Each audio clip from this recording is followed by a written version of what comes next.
Video ini hanya untuk generasi 2000 ke atas. Untuk generasi 2000 ke bawah, skip aja. Halo anak-anak papi. Setelah kita mulai sungguh-sungguh menjadi pengikut Tuhan yang hidup, barulah satu demi satu hikmatnya mulai dibukakan dalam hidup kita. Papi menggambarkan pengalaman-pengalaman hidup itu seperti benang. Tiap orang tua pasti memiliki lebih banyak benang-benang daripada anaknya di dalam hidupnya. Peristiwa demi peristiwa yang terjadi membutuhkan respon. Respon itu ada yang baik dan buruk. Dan respon-respon inilah yang membentuk menjadi seperti apa diri kita kelak. Nah, hikmat Tuhan di level 3 akan muncul ketika benang-benang tersebut mulai terjalin satu sama lain. Benang-benang atau goresan ini membentuk sebuah gambar. Ada yang indah dan ada yang biasa saja. Intinya kita akan mengerti, oh ini adalah gambar ini, atau oh ini adalah gambar itu. Ibarat sebuah lukisan, setiap pelukis akan memiliki tema apa yang akan dilukisnya. Seperti lukisan dengan tema pasar, ikan koi, pemandangan, atau tema lainnya. Setiap lukisan pasti memiliki goresan yang berbeda-beda. Walaupun memiliki tema yang sama, contohnya lukisan dengan tema ikan koi, lukisan A menggambarkan 9 ekor ikan koi hanya dengan 100 goresan saja.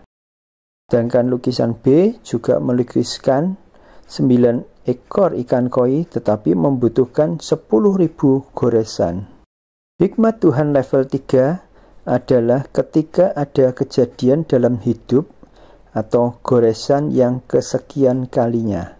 Dan di satu titik seseorang akhirnya menyadari, aha, ternyata semua goresan-goresan ini membentuk gambar ikan koi, atau gambar pemandangan, atau yang lainnya. Dan tentu saja Tuhanlah sang pelukis hidup kita.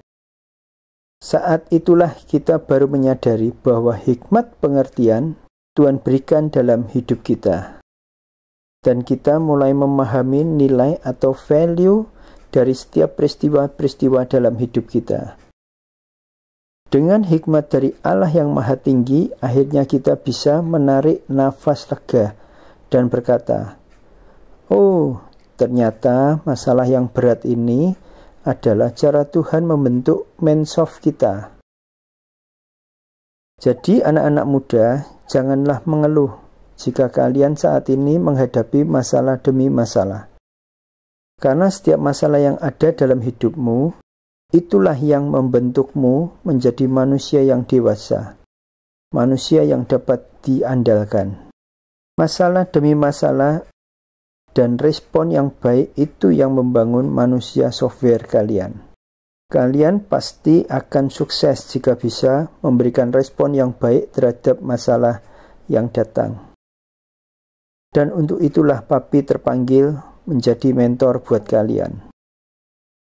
Papi selalu ada buat kalian. Kalian harus menjadi pribadi yang sukses, pribadi yang dapat dipercaya. Pesan Papi pada kalian, jangan merasa lebih pintar dari orang tua kalian. Jangan sombong. Mungkin value kalian lebih banyak dari orang tua kalian. Tetapi goresan-goresan yang kalian miliki tidak lebih banyak daripada yang dimiliki oleh orang tua kalian.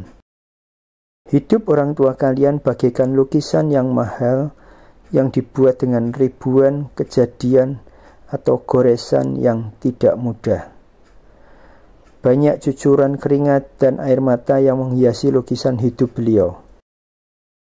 Pesan Papi, hormatilah orang tuamu. Titik.